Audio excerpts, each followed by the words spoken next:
আমার নবী শুধু বিশ্ব নবী নয়, আমার নবী হলেন এক নম্বর নানা। নবী শুধু এক নম্বর নানা না, নবী হলেন এক নম্বর বাবা। জোরে কোন কয় নম্বর? আপনি যেদিকে যাবেন সেদিকে আমাদের নবী কয় নম্বর? স্বামী হিসাবে। স্বামী আমরা তো এক বইয়েরই মন জোগাড় করে পারি না, এক বউ, তাই সকালে খুশি বিকালে বেজার। আর নবীর একই টাইমে 9টা বউ ছিল। জোরে কোন কয়টা? 9টা। একদিন 9 বউ নবীকে ঘিরে বলতেছে, হুজুর আমাদের 9 জনের মধ্যে সবচাইতে বেশি ভালোবাসেন কাকে? নবী চিন্তায় পড়ে গেল। যতদিন আমার খাতিজা ছিল ততদিন এই প্রশ্ন করেনি, কারণ যতদিন নবীর বিবি খাতিজা ছিল নবী ততদিন দ্বিতীয় কোনো বিয়া করেনি। আর এক বউ যতদিন থাকে ততদিন এ প্রশ্ন স্বামীকে কেউ করে। আপনাদের এক বউ, জোরে কোন কয় বউ? কোনোদিন কি কইছে আপনি কাকে বেশি ভালোবাসেন? কারণ জানে আমি একলাই। নবী চিন্তায় পড়ে গেলেন, এই 9 বইয়ের মধ্যে কাকে নবী বেশি ভালোবাসে এইটা যদি প্রকাশ করে তাহলে বয়ে বয়ে গন্ডগোল লাগবে। জোরে কোন কি লাগবে? নবী বললেন, আজকে বলবো না, আগামীকাল সকালে। সমস্ত বিবিরা আগামীকাল সকালে শুনবে নবী কারে বেশি ভালোবাসেন। রাত যখন গভীর হয়ে গেল, নবী তখন এক টোপলা খেজুর নিয়ে আয়েশার ঘরের দরজায় ডাক দিল। আয়েশা দরজা খুলে দিলেই বলে, হুজুর আল্লাহ নবী বললেন তোমার 2টা খুরমা খেজুর দিলাম, তুমি জান কাউরে বলো না।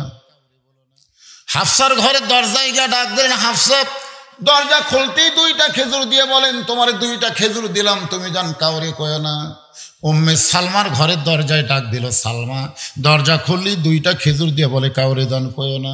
নবী প্রত্যেকটা বিবির দরজায় গিয়ে 2টা করে খেজুর দিয়ে শর্ত দিলেন, খবরদার তোমার যে 2টা খেজুর দিলাম তুমি জান কাউরে কয় না।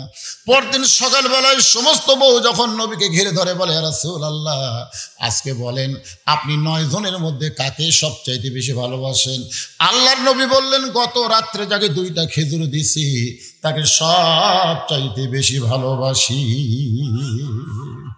সব বউ খালি যায় আর কয় আমাকে আমাকে। দেখছেন স্বামী হিসাবে কয় নম্বর? জোরে বলেন। আবার গরিব হিসাবে কয় নম্বর? আবার খাদিজাকে যখন বিয়ে করলেন তখন ধনী হিসাবে কয় নম্বর? পিটন খাওয়ার দিক দিয়ে কয় নম্বর? তাইফের ময়দান পিটন খাইলেন, আবার বদরের জেহাদে পিটন দেওয়ার মধ্যে কয় নম্বর? তার মানে বোঝা গেল আপনি যেদিকে যাবেন সেদিকে আমাদের নবী কয় নম্বর? আর চেহারার দিক দিয়ে সুন্দরে কয় নম্বর? মাশাআল্লাহ। তাহলে নেতা কাক মানবেন? এলে 2 নম্বর 3 নম্বর হোক না 1 নম্বর হোক? বোঝে না রে, জনগণ বোঝে না। যারে তারে নেতা মানা যাবে না, নেতা মানতে হবে একজনকেই, তিনি হলেন মুহাম্মাদুর রাসূলুল্লাহ। এমন সময় হযরত ওমর মসজিদের মধ্যে ঢুকবেন, আবু বকরকে লক্ষ্য করে বললেন, ভাইজান আপনি সারা জীবন 1 নম্বর সাহাবী। জোরে কোন কয় নম্বর? আপনি মসজিদের মধ্যে না ঢুকে দরজায় কেন দাঁড়িয়ে আছেন জানতে চাই। আবু বকর বলে, ওমর ভিতর দিকে লক্ষ্য করে দেখো। ওমর ফারুক ভিতর দিকে লক্ষ্য করে দেখি বলতেছে, এই 2টা সন্তান বড় বেয়াদব হয়ে গেছে। ভিতর দিকে তাকায় বলতেছে, এই 2টা সন্তান বড় বেয়াদব হয়ে গেছে, এরা সব সময় নবীকে কষ্ট দেয়। সঙ্গে সঙ্গে আবু বকর একটু গরম হয়ে বললেন, ওমর যেই কথা একবার বলেছো এই কথা তুমি দ্বিতীয়বার বলতে পারবা না। সঙ্গে সঙ্গে ওমর ফারুক 2 হাত পিছনে গেছে। ধরে কোন কয় হাত? 2 হাত পিছনে যাওয়ার কারণ হলো আল্লাহর নবী বলেছেন আমার 4 জন সাহাবী 1 নম্বর। ধরে কোন কয়জন? সাহাবীরা বললেন, এ রাসূলুল্লাহ 4 জন কেমনি 1 নম্বর হয়? আল্লাহর নবী বললেন, নরমে 1 নম্বর আবু বকর, গরমে 1 নম্বর হলো ওমর, সম্পদে 1 নম্বর ওসমান, আর জ্ঞানী 1 নম্বর হলো আলী। তাহলে এক একজন এক এক দিক দিয়ে কয় নম্বর? নরমে 1 নম্বর কে? আবু বকর। জোরে কোন কে? আর গরমে 1 নম্বর ওমর। নরম খেপে গেছে, গরম 2 হাত ভয়ে পিছনে গেছে। ওমর ফারুক বলে, আবু বকর ভাই আপনি নরম মানুষ, এত গরম হলেন কেন? আবু বকর বলে, ওমর সবসময় নরম থাকা জায়েজ না, মাঝে মধ্যে গরমও হওয়া লাগে। সুবহানাল্লাহ কবেন না? আজকে বাংলাদেশের মানুষ এত নরম আছে, এই সরকার ক্ষমতায় আসার পর থেকে আর গরমই হচ্ছে না। ধরে কোন কথা ঠিক কিনা? হাইরে নরম হচ্ছে ভাই, খালি ধরা খাওয়ার ভয়ে। আপনারা বলেন তো কোন ধরা আসল, পুলিশ ধরা না আজরাইল ধরা? এ কথা কর না কেন, কথা কর না কেন? পুলিশ ধরা আসল, খালি পুলিশ ধরার ধান্দায় আছে। পুলিশ ধরা থেকে বাঁচার যতই চেষ্টা করেন, আজরাইল ধরা থেকে বাঁচতে পারবেন না। ধরে কোন কথা ঠিক? তো যেদিন আজরাইল ধরবে সেদিন কিভাবে ধরা দিবেন? কিন্তু যেদিন ডাক পড়িবে, কিন্তু যেদিন ডাক পড়িবে কবর মাঝে যাইতে, জোগাড় কিছু করছো বন্ধু তার মাঝে বিছাইতে। সবাই বলেন ডানে কবর বামে কবর, ডানে বাড়ি বামে বাড়ি, নাকি ডানে বাড়ি না কবর? তাহলে আমার সঙ্গে এই যুবকের একটু বলো, তোমরা কিন্তু বেশি মরতেছে, এই যুবকেরাই কিন্তু বেশি মরতেছে, বুড়া মানুষ সহজে মরতেছে না। আমার এলাকায় এই বছরে যে কয়টা মানুষ মরছে, একটা বুড়াও মরেনি। মানে বুড়ারা সব টাইট হয়ে আছে, আদালের সাথে লাইন করে থাকছে, খালি যুবকেরা মরতেছে। যুবকেরা ভাবতেছে হুজুর আমার দাদা বাজে থাকতে মর্ম কেমনে? এটা খবরদার এই চিন্তা করো না, এটা হলো বাজে চিন্তা। এই জন্য সকলে আমার সঙ্গে বলেন ডানে কবর বামে কবর, নিচে কবর আছে যে, উপর দিকে চাইয়া দেখো বাঁশের ছাউনি দিছে কে। ওমর ফারুক বললেন, আবু বকর ভাই আপনি হঠাৎ গরম হওয়ার কারণ কি? আবু বকর বলল, ওমর তুমি যে দুইটা সন্তানকে বেয়াদব বলতেছ, তুমি তাদের চেনো? ওমর ফারুক বলে, চিনব না মানে? এরা হলো আলী আর ফাতেমার সন্তান, আলী আর ফাতেমার সন্তান। ওমর ফারুক বলতে পারতেন এরা দুইজন আলীর সন্তান, বলতে পারতেন না? কোন বলতে পারতো কি পারতো না? কিন্তু শুধু আলী না বলে ফাতেমা যোগ দিলেন কেন? নবীর মেয়ের জন্য। আমি যখন বিয়ে করছি 91 সালে, তখন কাজী আমাকে বললো আপনার বাপের নাম কি? আমি বাপের নাম করলাম, বিয়ে হয়ে গেল। আমার জামাই যখন 2014 সালে বিয়ে করতেছে আমার মেয়েকে, তখন কাজী বলতেছে আপনার বাপের নাম কি, মায়ের নাম কি? আমি চিন্তা করলাম আমার বিয়ে খালি বাপ দেয়া হলো, আর জামাইয়ের বিয়ে বাপও লাগে মাও লাগে, কারণ কি? বর্তমান যে সরকার ক্ষমতায় আছে, এই সরকার আসার পরে বাপের সাথে মায়েরও গুরুত্ব দিছে। জোরে কোন কথা ঠিক না? এর আগেকার যত সরকার আছিল খালি বাপ মারিছে। জোরে কোন কি মারছে? আসলে সন্তানের ব্যাপারে বাপের কোনো গুরুত্বই নেই। ও যে হইচই করতেছে না, ওরকে গুরুত্ব বেশি। বাবা আনন্দে মাতিয়া সাগরে ভাসাইয়া, আনন্দে মাতিয়া সাগরে ভাসাইয়া, সেই যে চইলা যায় খবর লয় না মাজন, ধরিয়া উদরে কতই যতন করে, 10 মাস পরে পায় প্রসবের বেদনা, এমন দরদি ভবে কেউ হবে না আমার মা, মা গো। আপনার বলেন তো একটা সন্তানের ব্যাপারে বাপের দায়িত্ব কতটুকু? হ্যাঁ বোঝেন না? আনন্দে মাতিয়া, বুঝতেছেন না? আনন্দে মাতিয়া এই সাগরের মধ্যে দিয়ে ওই যে বাপ চলে গেছে, আর কোনো খবর আছে? কোনো খবর আছে? তারপর থেকে খবর কার? কথা কার না কেন? খবর কার? কি বলবো প্রসবের কথা, মা বিনে সেই ব্যথা কেউ তো বুঝিবে না, মাজন ঠেকিয়া সন্তানের দায়, অকালে মা মারা যায়, কেন সে মায়ের ভক্তি করবা না, এমন দরদি ভবে কেউ হবে না আমার মা গো। এই কাজের জন্য বর্তমান সরকারকে আমি ধন্যবাদ দেই, যে শুধু বাদ দেওয়ার কাম হচ্ছে না, এখন যে কোনো কাজে গেলে মাও লাগতেছে। যেরকম কথা ঠিক। এই কাজটা কি সরকার ভালো করছে না খারাপ করছে? কথা কয় না। সরকারের অনেক কাজ ভালো, ভালো না? অনেক কাজ ভালো। আমি তো এই আপনাকে এই এলাকা তো আজ করে আসতে আমার গাড়ি ধুরে খালি ঘটস মটস করতেছিল। আজকে মহাদেবপুর থেকে ওই যে নদীর ধার দিয়ে আসলাম ভাই, আয় হাই রে তেল তেলা রাস্তা রে।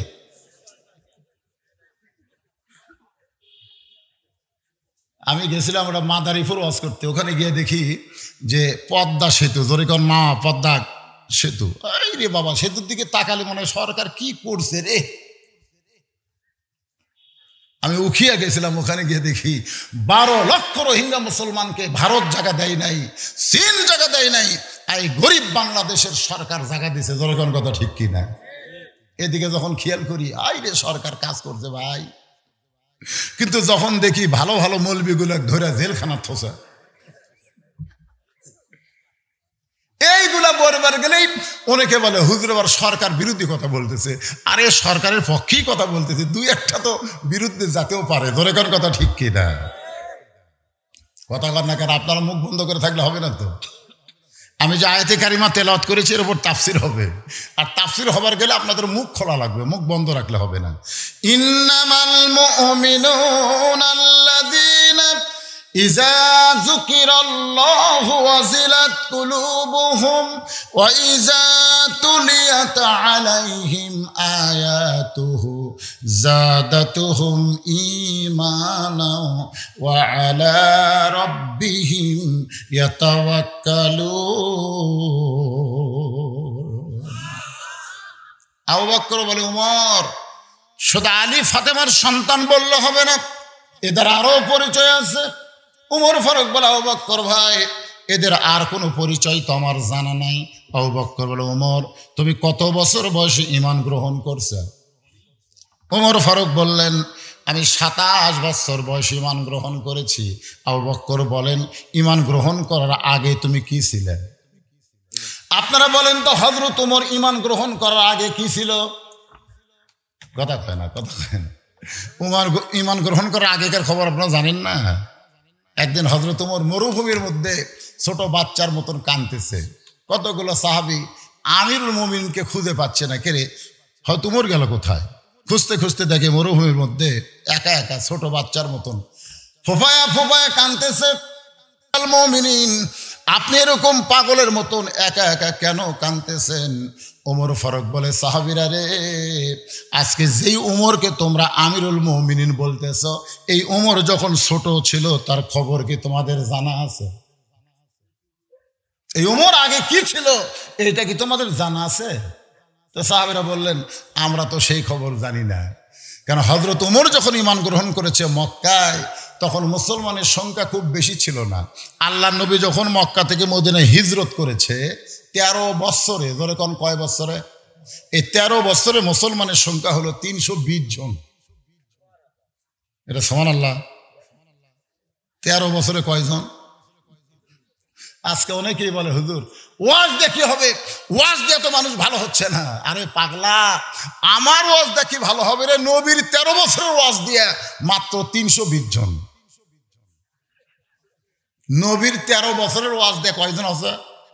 320 জন। নবীর ওয়াজ দেয় মাত্র 320, আর আমাকে খাওয়া আছে। আল্লাহ বললো যে ওয়াজ দিয়ে ইসলামের উন্নয়ন হবে না, এই জন্য আপনাকে মক্কা ছাড়া লাগবে।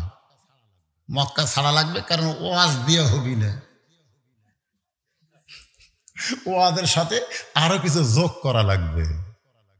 আজকে বক্তাদের কাছে ওয়াজ আছে আর নেতাদের কাছে আইন আছে।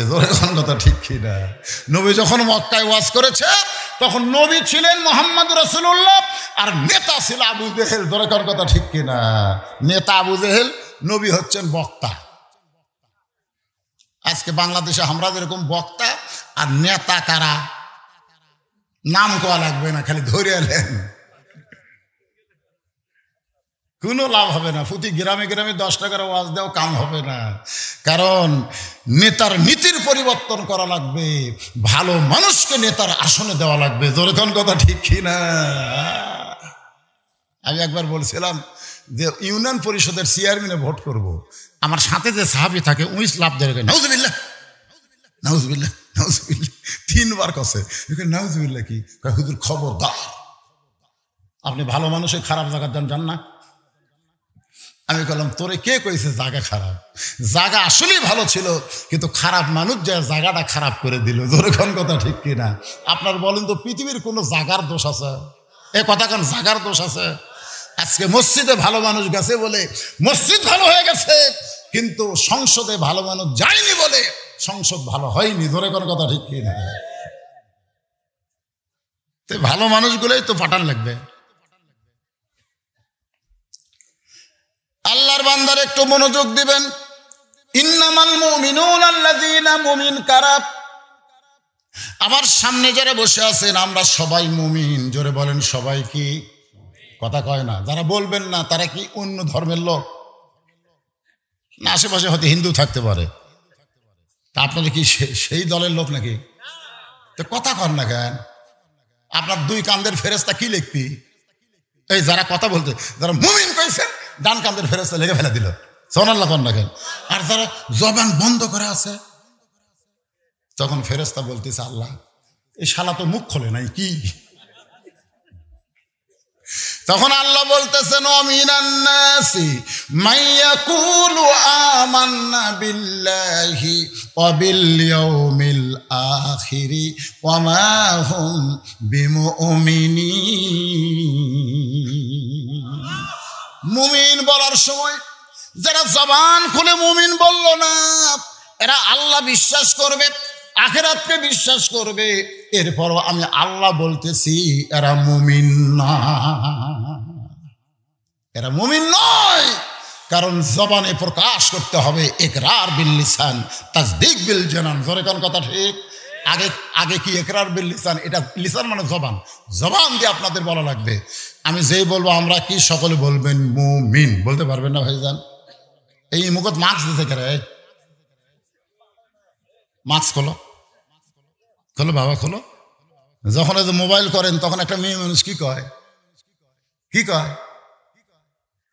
বাহিরে যখন যাবেন তখন মাস্ক পরবেন। বাহিরে আপনারা কি বাইরে আছেন না ভিতরে আছেন? এই কথা কয় না, বাহিরে না ভিতরে?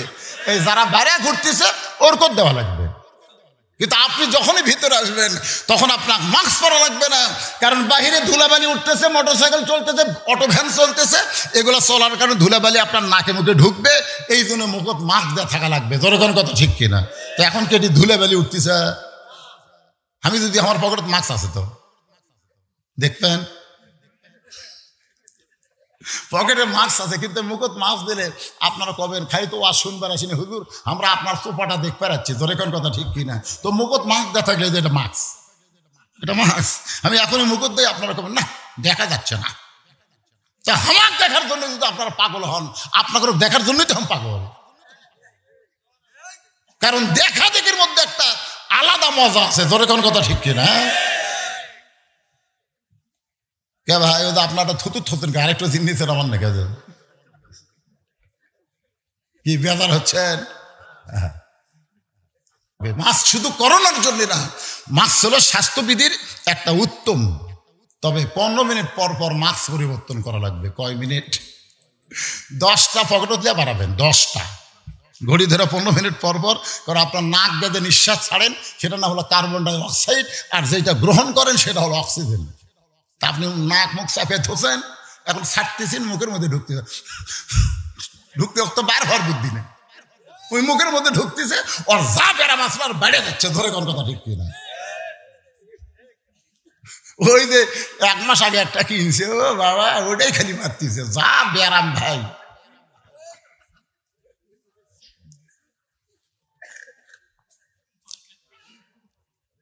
মুমিন কারা এই বিষয়টা বোঝানোর জন্যই বলতেছি।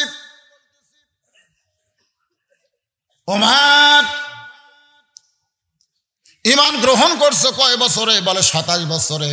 ঈমান গ্রহণ করার আগে তুমি কি ছিলে সেইটা বলতে গিয়ে মরুভূমির মধ্যে হযরত ওমর কাঁদতেছে, মনে আছে না? ভুলে গেছেন? সাহাবেরা বলতেছে আমির আল মুমিনিন, আপনি ছোট বাচ্চার মতন কেন কাঁদতেছেন? ওমর ফারুক বলে তাহলে শোনো, আমি যখন ছোট ছিলাম আমার বাবা আমাকে 50টা উট দিয়ে বলতো, ওমর এই 50টা উট তোমার হাতে দিলাম, তুমি উটটারে খাওয়ানোর পরে আবার সন্ধ্যার সময় বাড়িতে নিয়ে আসো। আমি সন্ধ্যার সময় উটগুলো যখন বাড়িতে নিয়ে গেলাম, আমার বাবা বলতেছে, ওমর তোমার মাথার মধ্যে উটের লাত দেখতেছি, পেশাবের গন্ধ পাই, খবর কি? উট কয়টা আনছো? গুনে দেখে 40টা উট নিয়ে আইছে, আরো 10টা ছাড়া পড়ছে। ওমর তোমার গায়ে উটের লাত দেখতে পাই, পেশাবের গন্ধ পাই, তার কারণ কি? বলে বাবা উট চড়াইতে চড়াইতে আমার ঘুম ধরেছিল, ওই বালির মধ্যে ঘুমায় গেছি, উট পেশাব করেছে, সেই পেশাবের ছিটা ফোঁটা আমার শরীরে পড়েছে, আমার মাথার চুলের মধ্যে ঢুকছে। যে ওমর একদিন 50টা উট নিয়ে যায় 40টা উট ফেরত আনতো, তার মাথার চুলের মধ্যে উটের লাত পাওয়া যাইতো, পেশাব পাওয়া যাইতো, আজকে সেই ওমরকে আল্লাহ অর্ধ পৃথিবীর খলিফা বানাইছে। এটা ওমরের যোগ্যতাই নয়, শুধুমাত্র ঈমান গ্রহণ করার ওসিলা। ওমর 27 বছর তুমি কি ছিলে? বলে আমি কাফের ছিলাম। আবু বকর বলে, ওমর আমি 35 বছর বয়সে ঈমান গ্রহণ করেছি। ঈমান গ্রহণ করার আগে আমি আবু বকর কাফের ছিলাম। তোমার জীবনে 27 বছর তুমি কুফুরে হালে কাটাইছো, আমার জীবনের 35 বছর আমি কুফুরে হালে কাটাইছি। আর যেই 2টা সন্তানকে তুমি বেদব বলতেছ, এ হাসান হোসাইন জন্মসূত্রে জান্নাতি হয়ে জন্মেছে। ওমর ফারুক বলে, আবু বকর ভাই এই চিন্তা তো আমি কোনোদিন করি নাই। আজকে আমার সামনে যারা বসে আছেন, আপনারা কি এই চিন্তা করছেন যে আল্লাহ আমাদেরকে জন্মসূত্রে মুসলমান হিসাবে কবুল করেছে? এই জন্য প্রশংসা করব কার? আল্লাহর প্রশংসা করার আরেকটা কারণ হলো, আল্লাহ আমাদেরকে বিশ্ব নবী, দরিকান কি নবী উম্মত করেছেন। এই নবীর উম্মত হওয়ার জন্য অনেক নবীরা পর্যন্ত আল্লাহর কাছে ফরিয়াদ করছেন। এই জন্য আমার সঙ্গে সকলে একটু গুনগুন করে বলবেন, নবী না হয়ে দুনিয়ার, না হয়ে ফেরেশতা আল্লাহর, হয়েছি উম্মত আপনার, তার তরে শুকুর। সবাই বলল না, মানে খুশি না? এই নবীর উম্মত হওয়ার গেলে দাড়ি ধোয়া লাগবে, মাথার টুপি দেওয়া লাগবে, খুশি না? এরা যুবকেরা খুশি না? তাহলে শেষের কথাটা তার তরে শুকুর। মুরব্বী মানুষ কইল, আমার ভাই কইল 1000 বার। আসলে গজলটা লিখছে তখন 1000-এর একটা দাম আছিল। বর্তমানে বাংলাদেশে 1000 এখনো খাওয়া নাই। এই জন্য আমরা 1000 লাখ বলবো না, আমরা বলবো কোটি বার। বলতে পারবো না? তার তরে শুকুর কোটি বার। সকলে বলে আলহামদুলিল্লাহ। আল্লাহর প্রশংসা করার আর একটা কারণ দেখেন, এটা কি? আসেন তো ধরেন, এটা ধরেন ধরেন। আমি তো এরকম ধরছি, আপনারা সে ধরে পারবেন? দেখছেন, হচ্ছে উজু করা লাগবে। আরে পাগলা, আপনার না হয় শরীর পাক আছে থেকে উজু করবেন, কিন্তু পেশাব করে পানি লাইন ওই কি করবে? এখানে যদি কেউ থাকে পেশাব করে পানি লাইনে অক যদি করা হয়, ধরেন। দেখছেন, এমন একটা কিতাব আল্লাহ আমাদেরকে দিল যেটা ধরবার গেলে লায়ামুসু, এটা স্পর্শ করো না, স্পর্শ করো না, লায়ামুসু, এটা কখনোই স্পর্শ করো না ইল্লাল মুতাহহারুন, যতক্ষণ তুমি পবিত্র না হবে।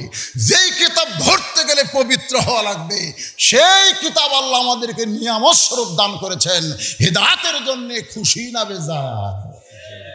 তাহলে জবান করে সকলে আর একবার বলেন আলহামদুলিল্লাহ। আমার মায়েরা যারা পর্দার অন্তরে আছেন, মা ধৈর্য নিয়ে বসে থাকবেন। আজকে মুমিন সম্পর্কে, মুমিনের গুণ সম্পর্কে, মুমিনের বৈশিষ্ট্য সম্পর্কে আলোচনা হবে।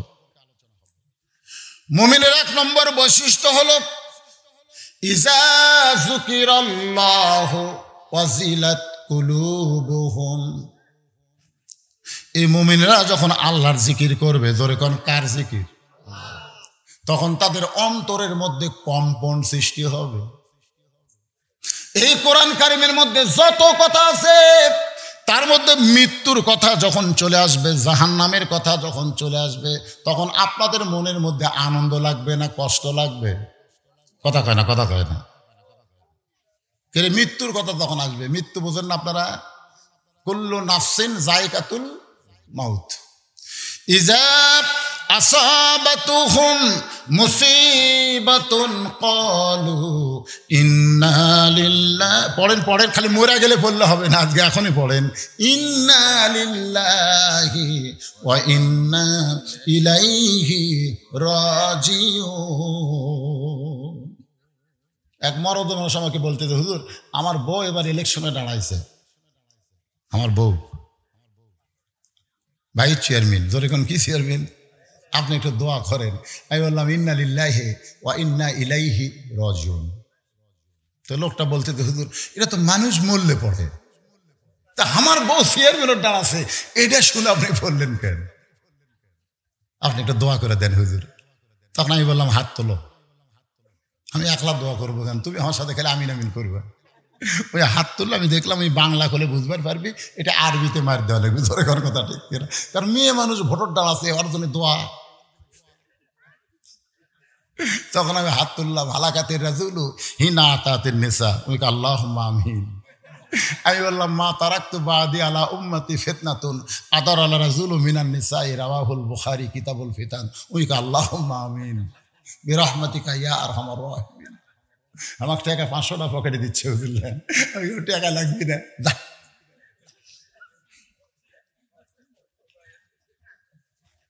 কি বুঝতেছেন? হায় হায় রে, মরদ মানুষ ওই থাকতার ভোগ দিছে।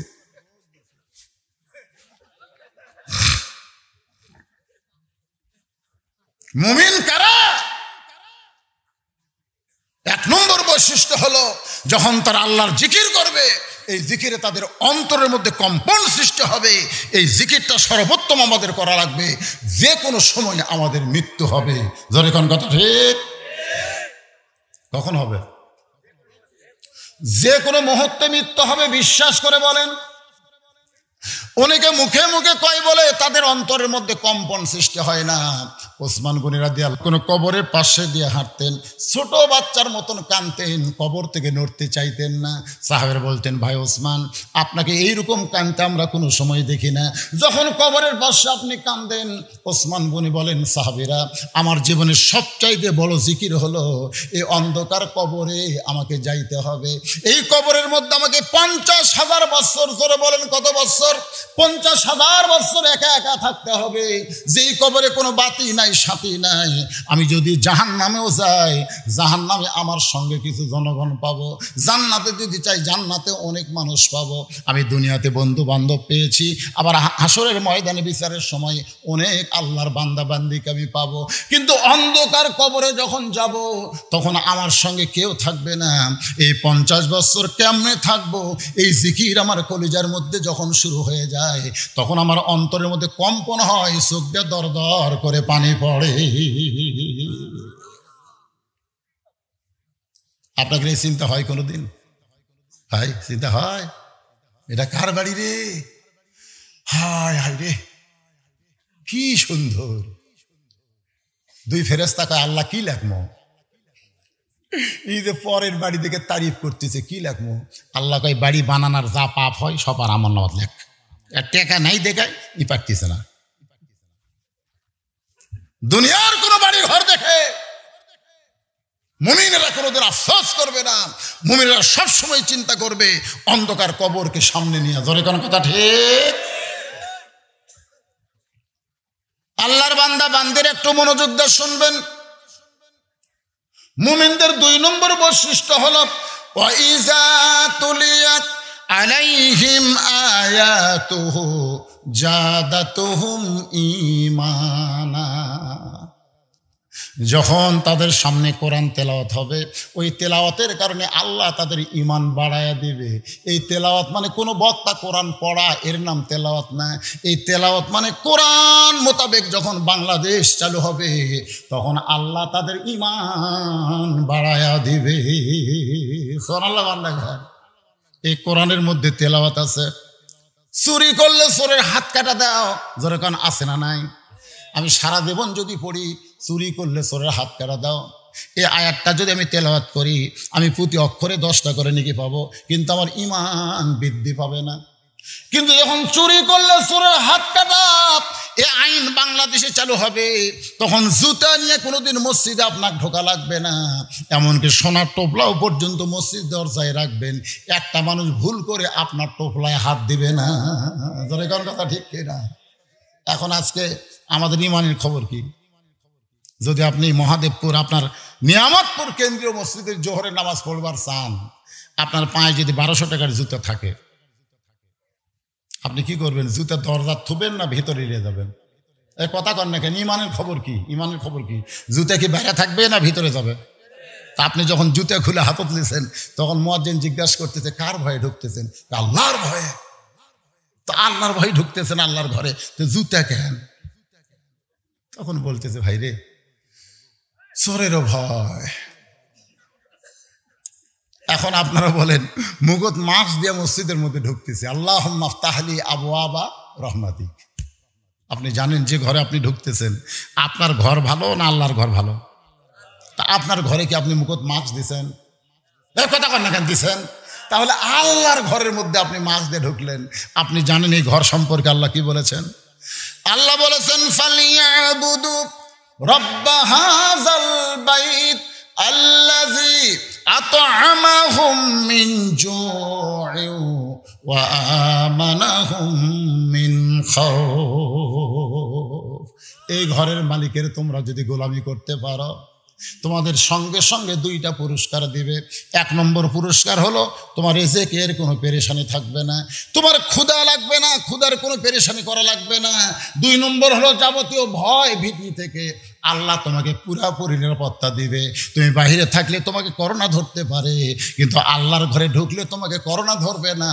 ওই করোনার ভয় থেকে আল্লাহ তোমাকে নিরাপত্তা দিবে। ধরে কোন ঠিক কিনা? এই জন্য আল্লাহ বলেছেন আল্লাযীনা ইম্মাক্কান্নাহুম ফিল আরদ, মুসলমানের মধ্যে কাউকে যখন ক্ষমতা দেওয়া হবে, ক্ষমতার মালিককে। আরো জোরে কোন? আমাদের বাংলাদেশে মাঝে মাঝে কেউ কেউ নিজেই ক্ষমতার মালিক হওয়ার চায়। এই কিছুদিন আগে আপনারা শুনছেন টাকিলা মুরাদ। জোরে কোন কি মুরাদ? মানে মাথার চুল নেই, খালি মাথার চুল না, আর এই পর্যন্ত চুলই নেই। ওই একদিন নিজস্ব ক্ষমতায় বলল যে 72-এর সংবিধানে ফিরে যাব, বিসমিল্লাহ তুলে দিব, রাষ্ট্রধর্ম ইসলাম থাকবে না। এরা কোন জায়গাতে ওয়াজ করতেছে রে? এরা কিছুই কয় না। সুবহানাল্লাহ কোন, সুবহানাল্লাহ কোন, যে বিসমিল্লাহ থাকবে না, বিসমিল্লাহ তুলে দিবে, রাষ্ট্রধর্ম ইসলাম থাকবে না। আল্লাহ কয় আমার ক্ষমতা তুলে দেওয়ার মালিককে, আর তুই তুলে দিব? ওই যে 6 তলার বিল্ডিং, কয় তলা? ওপর তলার যা 1.5 লাখ টাকার খাট আর 12,000 টাকার কম্বল 9টার সময় চোখে মুখে দিয়ে বলতেছে আমার বাড়ি আমার ঘর, আমাকে নামাইকে চড়ছি ঠিকই আর নামবো না। 5 বছর হোক আর 10 বছর হোক, বসছি ঠিকই আর নামবো না। এই কথা কয়ে রাত 9টার সময় কম্বল চোখে মুখে দিয়া ওর বাড়ি ওর ঘর নামাইকে। কিন্তু রাত 3টার সময় একটা ভূমিকম্পকারী। আপনারা বলেন তো, ওই যে কইছে আমাকে নামাই খেয়ে, ভূমিকম্প যখন শুরু হচ্ছে ওই কি কম্বল মুকুট দিয়েই থাকবি? ওই এত ফোর্সে নামছে যে কম্বলের মধ্যে লঙ্গি খুলে আছে, ওটা পরারও টাইম পায়নি। একের ন্যাংটা হইয়া, ধরে কোন কি হইয়া, ন্যাংটা হইয়া নামছে। ফেরেশতা কয় আল্লাহ 9টার সময় শালা হলো কি আর 3টার সময় হলো কি? তুইজ্জু মান তাশা পড়েন, তুইজ্জু মান তাশা ওয়া তুযিল্লু মান তাশা বিয়াদিকাল খায়র ইন্নাকা আলা কুল্লি শাইইন কাদির। এমন ভাবে ক্ষমতা চলে গেল। কানাডায় যাবার চাইছে, মারছে লাথি, দুবাই চলে গেছে, দুবাই থেকে মারছে লাথি, বাংলাদেশে ফিরাইছে। বর্তমানে কোন জায়গায় আছে অনুবীক্ষণ যন্ত্র দিয়ে খুঁজে পাওয়া যাচ্ছে না। কয়েকদিন আগে শুনলাম তার বউ পর্যন্ত তার বিরুদ্ধে কেস করছে। ধরে খান কথা ঠিক কি না? ক্ষমতা দেখাবি, দেখা ক্ষমতার মালিককে। এই জন্য আল্লাহ বলতেছে মুসলমানের মধ্যে কাউকে যখন আমি ক্ষমতা দিব, তার 1 নম্বর কাজ হলো আকামুস সালাত, নামাজ কায়েম করা। আজকে যদি বাংলাদেশে নামাজটা কায়েম থাকতো, ওই ছেলেরা মেলার মধ্যে ঘুরতো না, রাস্তার মধ্যে ঘুরতো না। জোরে বলেন কথা ঠিক কি না? কারণ যখনই মানুষ নামাজ কায়েম করবে, নামাজের মধ্যে চলে আসবে। আল্লাহ বলেছেন ইন্নাস সালাতা তানহা আনিল ফাহশাই ওয়াল মুনকার। সবচাইতে উত্তম তেলাওয়াত হলো যখন মানুষ নামাজ কায়েম করবে, এই নামাজের কারণে আল্লাহ তাআলা যাবতীয় খারাপি থেকে তারে বাঁচায়া দিবে। তাহলে আপনার ছেলেকে সারা জীবন যদি আপনি বলেন বাবা তুই ভালো হ, তুই ভালো হ, আপনি সারা জীবন বললেও ছেলে ভালো হবে না। কিন্তু 7 বছর থেকে নামাজের তালিম দিয়ে 10 বছর থেকে যদি মসজিদে নিয়ে যাওয়ার পারেন জোর করে, আপনার ছেলে নামাজের কারণে অটোমেটিক ভালো হয়ে যাবে। জোরে কোন কথা ঠিক? হ্যাঁ, আল্লাহর বান্দার একটু মনোযোগ দেন। ওয়াইদা তুলিয়াত আলাইহিম আয়াতুহু যাদাতুহুম ঈমানান। মুমিনদের 2 নম্বর বৈশিষ্ট্য হলো এই কোরআনের আয়াত যখন তেলাওয়াত হবে, এই তেলাওয়াত মানেটা আমরা বুঝবো। তেলাওয়াত মানে কি? অনেকে মনে করে তেলাওয়াত মানে শুধু কোরআন পড়া। কোরআন পড়লেই যদি ঈমান বাড়তো, তাহলে গিরিশচন্দ্র সেন রাম রাম কয়ে মরতো না। জোরে কোন ঠিক কিনা? আপনার গিরিশচন্দ্র সেনের নাম শোনেননি? ওই কোরআন পড়িছে, কোরআনের বাংলা অর্থ পর্যন্ত লিখেছে, তারপরে মরার সময় কি কয়ে মরছে? আরে কথা কয় না। গিরিশচন্দ্র সেনকে জানাজা হসা, ওরে কি কবর দিছে, তার মানে বোঝা গেল ওই রাম রাম রাম কয়ে মরছে। তাহলে কোরআন পড়লো, কোরআনের বাংলা অনুবাদ করলো, কোরআন তেলাওয়াত মানে যদি পড়া হতো, তো গিরিশচন্দ্র আল্লাহ আল্লাহ কয়ে মরতো, রাম রাম কয়ে মরতো না। এখানে বোঝা গেল কোরআন পড়লে কোরআন বুঝলে হবে না, তেলাওয়াত মানে কোরআন মোতাবেক নিজের জীবনকে পরিচালনা করা লাগবে। জোরে কোন ঠিক কিনা? আমার মায়েরা যারা বসে আছেন, ও মায়েরা, আপনাদের জন্য কোরআন তেলাওয়াত হলো অকরনা ফি বুয়ুতিকুন্না ওয়ালা তাবাররাজনা তাবাররুজাল জাহিলিয়াতিল উলা। আপনারা বলেন তো, আমাদের ফাঁকে ফাঁকে আমাদের মায়েদের কিছু ওয়াজ করার দরকার আছে না নাই? গভীর রাত্রে খাদিজাতুল কুবরা নবীর এই ডান হাত ধরে কাঁদতেছেন। আল্লাহ রাসূল বলে, খাদিজা কান্দো কেন? বলে, কান্দার কারণ হলো 63 বছর বয়স হয়েছে আমার। কয় বছর? 63 বছর বয়স হয়ে গেছে, যে কোনো সময় মারা যাব। ও গো আল্লাহর নবী, আমি মরে যাব, মরার আগে কি আমার খুশির কোনো খবর নাই? আল্লাহ রাসূল বলে, খাদিজা, এই দুনিয়াতে 10 জন পুরুষকে আল্লাহ জান্নাতের সার্টিফিকেট দিয়েছে। ও খাদিজা, আজকে তুমি গভীর রাত্রে শুনে নাও, আল্লাহ 10 জন নারীকেও জান্নাতের সার্টিফিকেট দিয়েছে। খাদিজা বললেন, রাসূলুল্লাহ, 10 জন পুরুষের মধ্যে 1 নম্বর আবু বকর, 2 নম্বর ওমর, 3 নম্বর ওসমান, 4 নম্বর আলী। তাহলে 10 জন মেয়েকে আল্লাহ জান্নাতের সার্টিফিকেট দিল। এই মেয়েদের কি সংখ্যা আপনি জানেন না? আল্লাহ রাসূল বললেন, পুরুষের মধ্যে 1 নম্বর হলো আবু বকর, আর নারীদের মধ্যে 1 নম্বর হলো খাদিজাতুল কুবরা। যেই কইছে নারীদের মধ্যে 1 নম্বর খাদিজাতুল কুবরা, সঙ্গে সঙ্গে খাদিজা দাঁড়ায় মুস্কি মুস্কি হাসতেছে। রাসূল বলে, খাদিজা, এই গভীর রাত্রে আনন্দ কিসের? বলে, নবী গো, আল্লাহ আমাকে 1 নম্বর জান্নাতি দিয়েছে, এই জন্যই আমার অন্তরে আনন্দ লাগতেছে। রাসূল কিন্তু নিজের বিবির সঙ্গে আনন্দ করতে ভালোবাসতেন। সুবহানাল্লাহ খান। আল্লাহ নবী যখন বউ কাছে পাইতেন, তখন নবী থাকতেন না।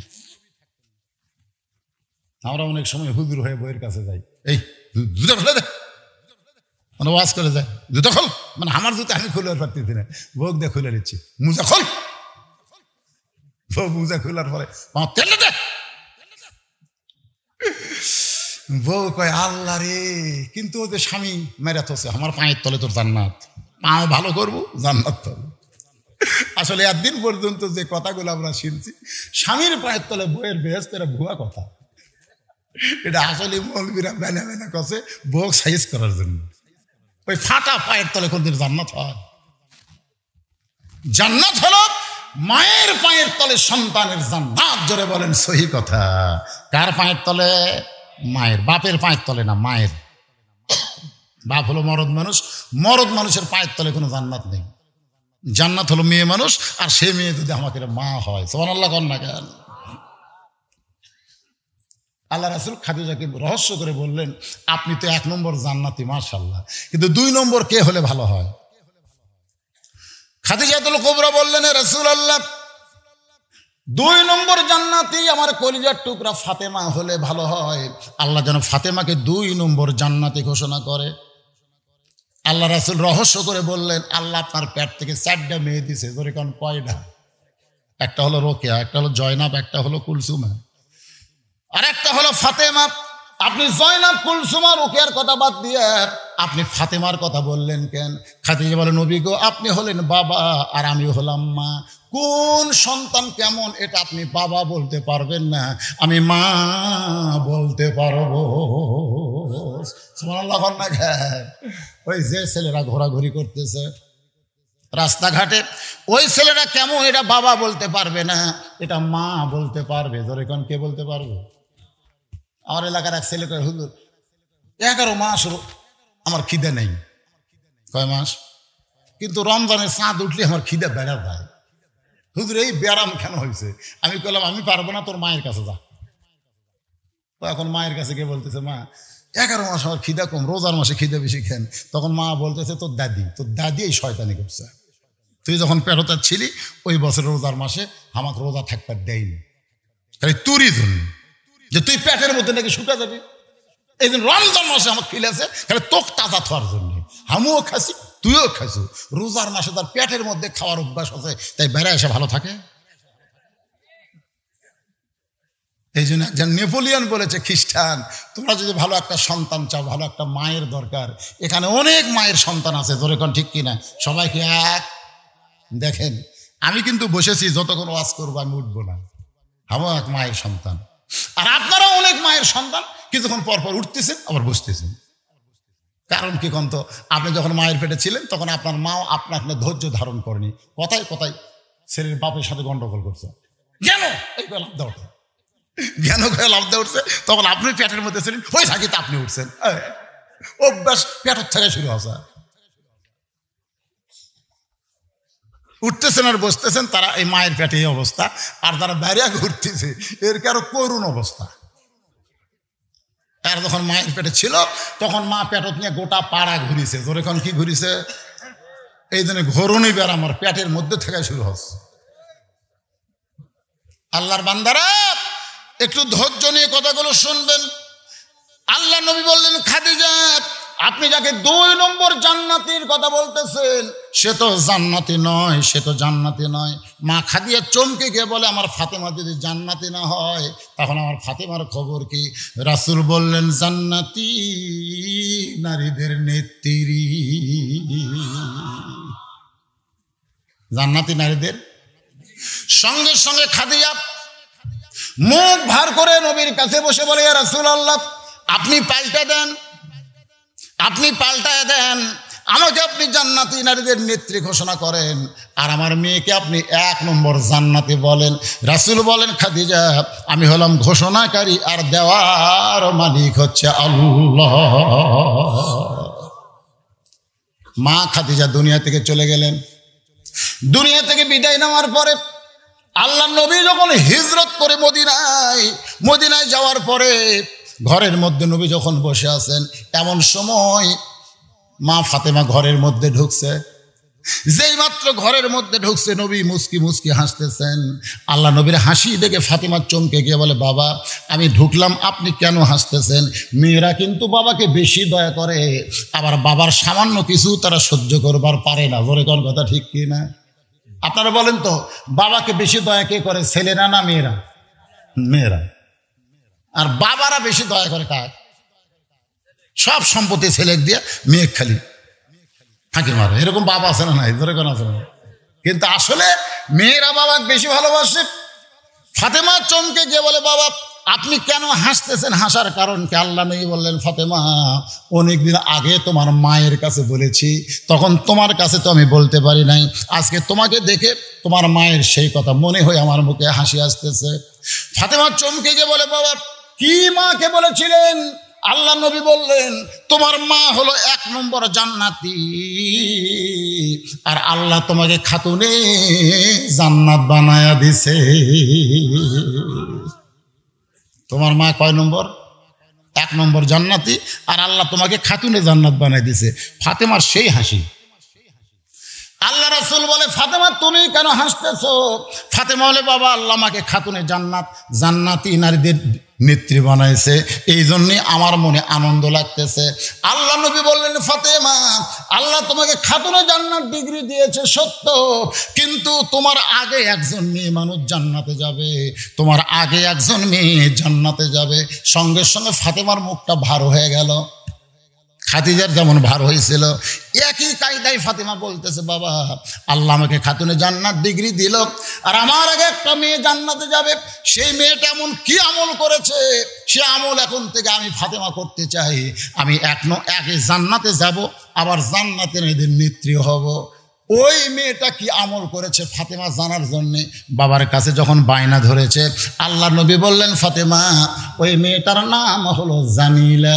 ওই যে একটা পাহাড় দেখতেছ, পাহাড়ের পাশে একটা জঙ্গল বলে, হ্যাঁ ওই জঙ্গলের সামনে ছোট্ট একটা বাড়ি, ওই বাড়িটা হলো একটা কাঠুরিয়ার বাড়ি। ওই কাঠুরিয়ার বিবি জামিলাকে আল্লাহ তোমার আগে জান্নাত দিবে। আমার মায়েরা যারা পর্দার অন্তরে আছেন, কোন আমলের কারণে খাতুনে জান্নাত ফাতেমার আগে একটা কাঠুরিয়ার বউ জামিলা জান্নাতে যাবে, এটা মরদ মানুষের জন্য না হোক, মেয়ে মানুষের জন্য ওয়াজটা শোনার দরকার আছে না নাই? আমার যে মায়েরা কষ্ট করে পর্দার অন্তরে আছেন, আমি তাদের জন্য বলবো, মা ইন্নামাল মুমিনুনা আল্লাযিনা ইযা যুকিরাল্লাহ ওয়াজিলাত কুলুবুহুম ওয়া ইযা তুলিয়াত আলাইহিম আয়াতুহু জাদাতুহুম ঈমানান। আপনাদের আয়াত হলো ওয়াকরনা ফি বুয়ুতিকুন্না ওয়ালা তাবাররুজনা তাবাররুজাল জাহিলিয়াতিল উলা। হ্যাঁ, মায়েরা চুপটি করে বসে থাকেন। এখন আপনাদের সামনে আমার আলোচনা, ভুলে গেছেন নাকি? আলোচনা লাইন ভুলে গেছেন? তেলাওয়াত মানে কি বুঝতেছেন? তেলাওয়াত মানে শুধু কোরআন পড়া না, কোরআন বোঝা না, কোরআন মোতাবেক আমাদের চলা লাগবে। আমাদের বাংলাদেশে আমরা রাস্তার কোন ধার দিয়ে যাই? কথা কয় না, রাস্তার কোন ধারে? আর মসজিদের মধ্যে যখন ঢুকি তখন কোন পায়ে? আচ্ছা, রাস্তার বাম ধার দিয়ে যায় যদি ডান পায়ে ঢোকেন, কি মনে হচ্ছে আমাকে? নামাজের খবর কি হচ্ছে হবে? কথা কয় না। ফেরেশতারা কিন্তু অবশ্যই বলবে, আল্লাহ এরা রাস্তার বাম সাইড দিয়ে হেঁটে আসে, ডান পাটা ঢুকলো, এর রেজাল্ট কি? আল্লাহ তখন বলবে, কবুল হবে না যতদিন পর্যন্ত রাস্তার ডান সাইড দিয়ে হাঁটার আন্দোলন না করবে, ততদিন ডান পায়ে ঢুকে কোনো লাভ হবি না। আপনারা কোনোদিনকে আন্দোলন করছেন? কি মনে করতেছেন খাওয়া দাওয়ার মস্ত বড়, খাওয়া দাওয়ার ফুর্তি করে দুনিয়াটা মস্ত বড় নাকি? আল্লাহ বলেছেন, বাল তুসিরুনাল হায়াতাদ দুনিয়া ওয়াল আখিরাতু খায়রুন ওয়া আবকা।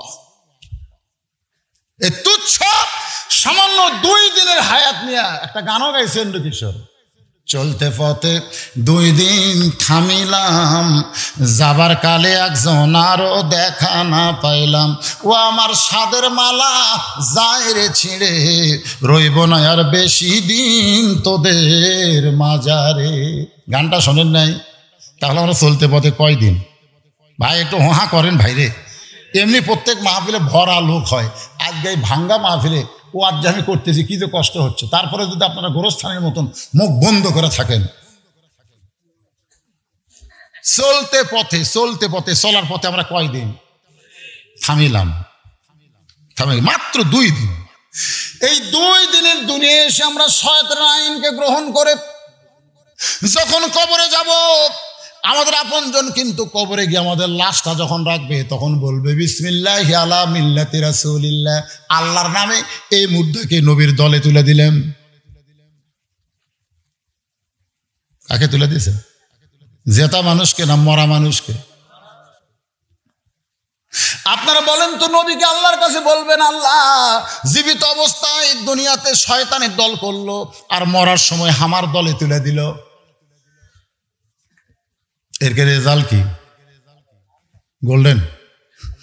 ভাইজান আপনারা কিন্তু খেয়াল করেন নাই, আমি আজকে যখন টেজে আইছি তখন কয়টা বাজে? হ্যাঁ, কয়টা বাজে?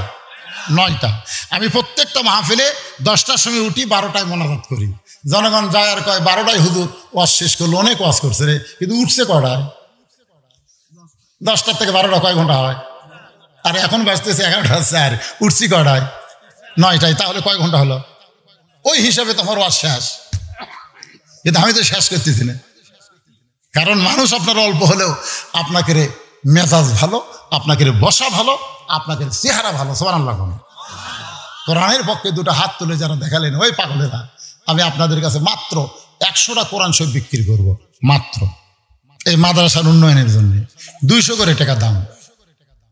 যাদের বাপ মা মারা গেছে, বাপ মা রুহের মাগফিরাতে 2টা কোরআন শরীফ দিবেন, মায়ের জন্য একটা, বাপের জন্য একটা। আর যাদের বাপ মা জীবিত আছে, হায়াত যেন আল্লাহ নিয়ামতের বাড়ায় দেয়, এই জন্য 2টা দিবেন। যাদের একজন 2টা দেওয়ার সিস্টেম নাই, তারা একটা করে 200 টাকা দিবেন।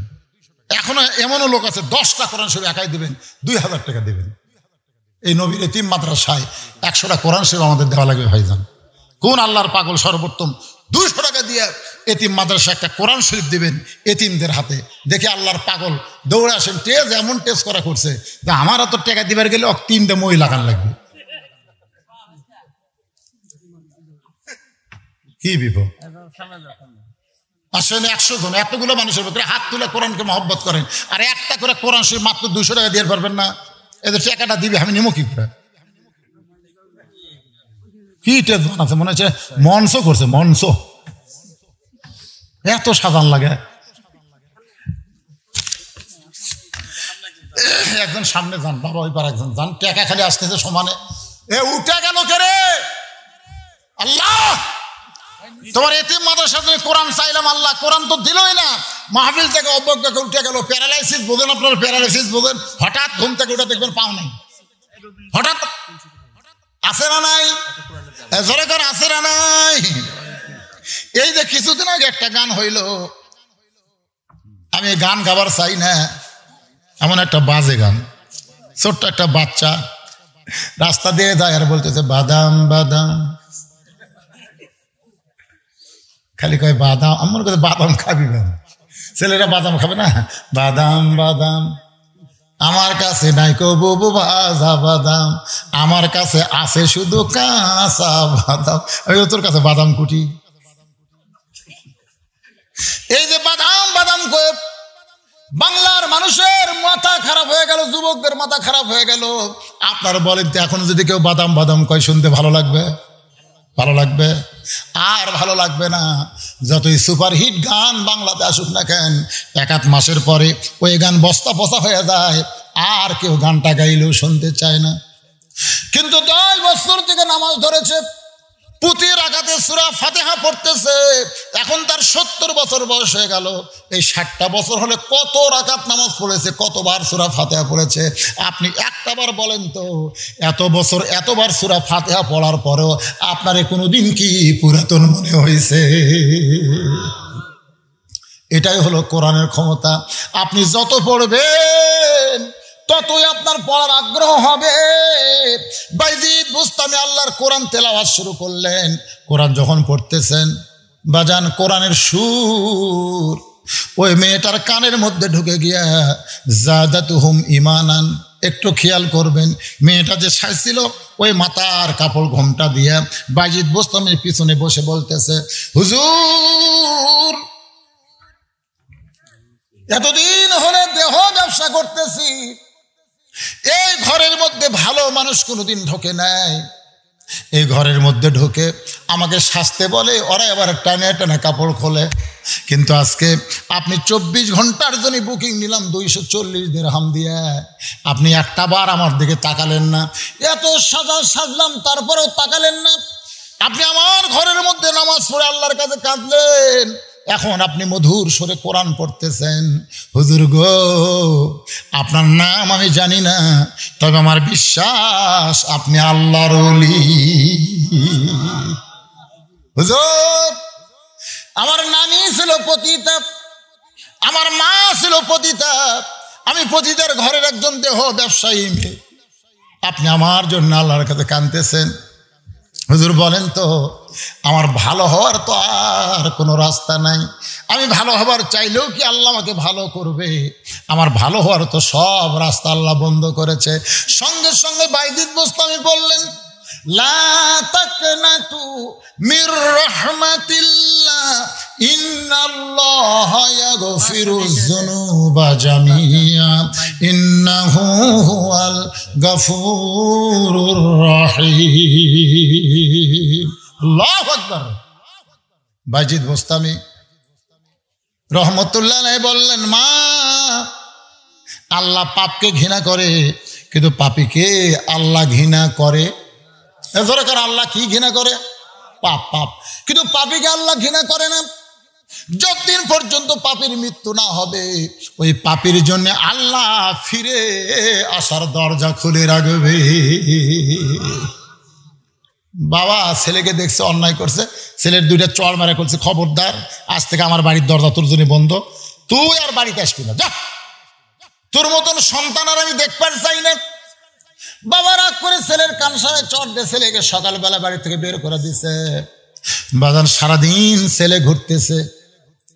বাবা দুপুরবেলা খাবার এসে, আব্দুল্লাহ, ছেলেটার নাম আব্দুল্লাহ, রে আয় একসঙ্গে খাবার খায়। মা চিল্লাই বলতেছে, তুমি কারে ডাকতেছ? তুমি সকালবেলা কানসারে চট দিয়ে কইলা তুই বাড়ির থেকে বাইর হয়ে যা, তোর মুখ দেখবো না। সকালবেলা কইছেন বাইর করে দিয়ে মুখ দেখবেন না, আবার দুপুরে কেন ডাকতেছেন?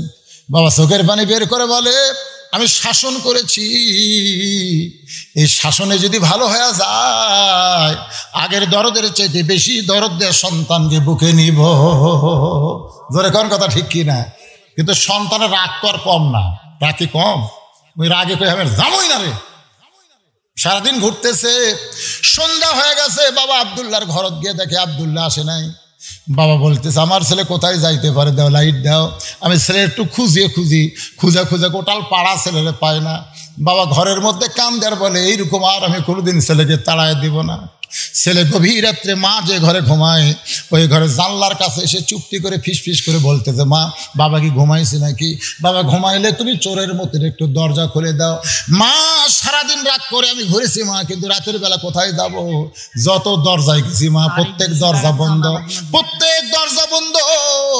ও মা, তুমি একটু দরজা খুলে দাও মা। মা কান্দার বলে, পাগল ছেলে, তুই শুধু তোর বাবার রাগ দেখলি, তোর বাবার দরদ দেখিস নাই। সারাদিন তোর বাবা না খায় আছে, তোর জন্য খায় নাই। সন্ধ্যার পরে তোরে খুঁজেছে, তোরে খুঁজেও পাই নাই। এখন পর্যন্ত তোর বাবা ঘরের মধ্যে কাঁদতেছে তোর জন্যে। একটা বার খালি বাবা বলে ডাক দে, একটা বার শুধু বাবা বলে ডাক দে। আব্দুল্লাহ এখন বাবা বলে যাই ডাক দেয়। বাবা দৌড়ে খুলে দরজা খুলে বুকের মধ্যে নিয়ে বলে, বেটা রে, এই বাবা ডাকের মধ্যে কি মধু, একবার ডাকলে তোর অপরাধের সব কথা আমি ভুলে যাই। আল্লাহ বলে, বান্দা, ওই বাবার চাইতে আমার কোটি কোটি গুণ বেশি দয়া। একটা বার যদি আমাকে আল্লাহ আল্লাহ বলে ডাক দিস, আমি আল্লাহ বান্দা বান্দা বলে তোর জীবনের সব পাপকে মাফ করে দে। বাইজিদ বোস্তামি বললেন, মা, তুমি তওবা করো মা, আস্তাগফিরুল্লাহাল্লাযী লা ইলাহা ইল্লা হুয়াল হাইয়ুল কাইয়্যুম ওয়া তুবু ইলাইহি লা হাওলা ওয়ালা কুওয়াতা ইল্লা বিল্লাহিল আলিয়্যিল আযীম লা ইলাহা ইল্লাল্লাহু মুহাম্মাদুর রাসূলুল্লাহ। মেয়েটা তওবা পড়ে ব্যাক ডোর দিয়ে যখন বের হয়ে যায়, এমন সময় অনেকগুলো মুসলমান, অনেকগুলো যুবক দরজায় চিল্লায় বলে, বাইজিদ, অলিগিরি করো, মাথায় টুপি দাড়ি নিয়ে জুব্বা পরো, আর খারাপ মেয়ের ঘরের মধ্যে ওটা ঘন্টার পর ঘন্টা তুমি কি করো? ও বাইজিদ, দরজা খোলো, ওই খারাপ মেয়ের সঙ্গে তোমার বিয়ে পড়া দেবো, এই পতিতার সাথে তোমার কি পড়া দেবো? গোটা পৃথিবীর মানুষ জানবে বাইজিদ বোস্তামি একটা খারাপ মেয়ের সাথে ধরা পড়ছে। বাইজিদ বোস্তামি ঘরের দরজা খুলেছে, সমস্ত যুবকেরা ঘরের মধ্যে ঢুকে দেখে গোটা ঘর মিশকা আম্বরের সুগন্ধ। কারণ যে ঘরে নামাজ হয়, যে ঘরে কোরআন হয়, এই ঘরে আর কোনো দুর্গন্ধ থাকে না। সবাই খুঁজে দেখে মেয়েটার নাই। কোথায় গেল মেয়েটা? এই খারাপ মেয়েটা কোথায় গেল? বাইজিদ বোস্তামি বলেন, আল্লাহর নামাজ, আল্লাহর কোরআনের পাওয়ারে ওই মেয়েটার গলায় হেদায়েতের মালা আল্লাহ পরায় দিছে। মেয়েটা হেদায়েতের দরজা দিয়ে বের হয়ে গেল। বাজান রে, বাইজিদ বোস্তামি কয়েক বছর পর নামাজের সেজদায় দেখতেছে আল্লাহ পাক তারে জানাইলো, বাইজিদ, ওই জায়নামাজ আর আল্লাহর কোরআনের পাওয়ারে ওই মেয়েটাকে আমি ফাতেমার সঙ্গে কবুল করেছি। আজকে আমাদের সেই কোরআন আছে না নাই? যেরকম আছে না নাই? কিন্তু কোরআনের তেলাওয়াত নাই, কোরআনের আন্দোলন নাই। আসেন আমরা আজকে এই কঠিন শীতকে অপেক্ষা করে, আমাদের নির্বাচন সামনে থাকার পরেও আমরা নির্বাচনে প্রচারণা বাদ দিয়ে কারো কিছু আশা না করে আল্লাহর জান্নাত পাওয়ার আশায় জান্নাতের বাগানে যারা বসে আছি আমরা সকলে ফিরে আসি আল্লাহর দিকে। আল্লাহ আমাদের সবাইকে কবুল করুক। সকলে বলে আল্লাহুম্মা আমিন। আস্তাগফিরুল্লাহ রাব্বি মিন কুল্লি জামবি ওয়া তুবু ইলাইহি লা হাওলা ওয়ালা কুওয়াতা ইল্লা বিল্লাহিল আলিয়্যিল আযীম। এক কে যেন বলল মেয়ে মানুষ 200 টাকা রেখে দিছে। জি, ওখানে দিছে, একটা ছেলে দিছে বাইজিদ নামে 500, বাইজিদ নামে একজন 500, একজন 200 আর একজন 200 টাকা দান করছে। নানার নামে দোয়া, নানার নামে দান করে দোয়া। এখন দোয়া হবে, সবাই দোয়ার জন্য আল্লাহুম্মা আমিন। হাত তোলেন, ওঠেন কেন বসেন। আল্লাহুম্মা আমিন। আল্লাহুম্মা আনতাস সালাম ওয়া মিনকাস সালাম তাবারাকতা ইয়া যাল জালালি ওয়াল ইকরাম। আয় আল্লাহ তাআলা, দীর্ঘ সময় পর্যন্ত তোমার পাগল বান্দা বান্দিরা আল্লাহ আজকে জান্নাতের বাগানে বসে কোরআন হাদিসের আলোকে আলোচনা শোনার শেষে আমি গুনাহগারের সঙ্গে রহমতের দরজায় ফকির হয়ে দোকানে হাত তুলেছি। আল্লাহ মেহেরবানি করে আজকের মাহফিল আমাদের সকলের হেদায়েতের জন্য, নাজাতের জন্য, জান্নাতের জন্য আল্লাহ তুমি কবুল করো। এই মাহফিলের শুরু থেকে শেষ পর্যন্ত যত আলোচনা হয়েছে এর মধ্যে যদি ত্রুটি হয়, ভুল হয়, মাফ করে দিও। যা হাদিয়া মঞ্জুর করো সোনার মদিনায় নবী পাকে রওজা মুবারকে আল্লাহ তুমি কবুল করো। तमाम আম্বিয়া কেরাম, আসহাবে কেরাম, তাবিনী কেরাম, তাবিনী কেরাম, तमाम পৃথিবীর মাটির নিচে যত মুমিন মুমিনা শুয়ে আছে আল্লাহ সকলের আরওয়াহ পরে হাদিয়া কবুল করো। আমরা যারা হাত তুলেছি আমাদের মধ্যে জনম দুখুনি মা বাবা যাদের কবরে চলে গেছে আল্লাহ মেহেরবানি করে মা বাবার কবরকে জান্নাতের টুকরা বানায় দাও। আল্লাহ শিখায় দিয়েছে, এই শিখানো দোয়াটা সকলে পড়েন। রব্বিরহামহুমা কামা রব্বায়ানি সগীরা, রব্বিরহামহুমা কামা রব্বায়ানি সগীরা। আমাদের দাদা দাদি, নানা নানি, আত্মীয় স্বজন, শ্বশুর শাশুড়ি যাদের কবরে গেছে আল্লাহ মেহেরবানি সবার কবরকে জান্নাতের টুকরা বানাও। এ মাদ্রাসাকে কিয়ামত পর্যন্ত কবুল করো। বহুদিনের পুরাতন মাদ্রাসা আল্লাহ, মাদ্রাসার তেমন উন্নয়ন হয় নাই, তারা আবার নতুন করে হাত দিয়েছে আল্লাহ। মাদ্রাসাকে হাফেজি মাদ্রাসা কবুল করো, মাদ্রাসারে কওমি মাদ্রাসা কবুল করো, নুরানি মাদ্রাসা কবুল করো। এই মাদ্রাসায় যারা নগদে বাকিতে আজকে দান করেছে আল্লাহ সকলের দানগুলোকে জান্নাতের বিনিময় হিসাবে আল্লাহ তুমি কবুল করো। শুনতে পারলাম মাদ্রাসার সভাপতি অসুস্থ, আল্লাহ তুমি তারা সুস্থ করে দাও। মাদ্রাসার সহসভাপতি সেক্রেটারি, কেশিয়ার, মাদ্রাসার সদস্য আল্লাহ সবাইকে জান্নাতি সদস্য হিসেবে কবুল করে নাও। আল্লাহ আজকে অনেকেই খাওয়া দাওয়া করে টাকা দান করেছে আল্লাহ তাদের দানকে কবুল করে। কোরআন শরীফ বাবদ দান করেছে, 10 টাকা 20 টাকা যে যা নিয়ত করে দান করেছে আল্লাহ সকলের নেক নিয়ত নেক আশা তুমি কবুল করো। আমার মা বোনদেরকে আবেদা সালিহা পর্দানজি কবুল করে, মা ফাতেমার চরিত্র দান করো। আমি সহ আমার মতো যারা অসুস্থ আল্লাহ তাদের পুরাপুরি সুস্থতা দান করো। 31 তারিখে নির্বাচন হবে, এই নির্বাচনে জনগণের খেদমত করবে এমন মানুষকে আল্লাহ তুমি সম্মানের চেয়ারে বসায় দিও। আল্লাহ আমাদের সবাইকে মাফ করে দাও। আল্লাহ আমি গুনাহগার বলে দোয়া ফিরাই দিও না।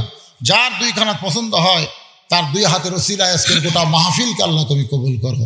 সুবহানা রাব্বিকা রাব্বিল ইজ্জাতি আম্মা ইয়াসিফুন ওয়া সালামুন আলাল মুরসালিন আলহামদুলিল্লাহি রাব্বিল আলামিন। ওয়াজাল আখিরা কালামিনা ইনদাল মাউতি লা ইলাহা ইল্লাল্লাহু মুহাম্মাদুর রাসূলুল্লাহ সাল্লাল্লাহু আলাইহি সাল্লাম। আসসালামু আলাইকুম ওয়া রাহমাতুল্লাহি ওয়া বারাকাতুহু।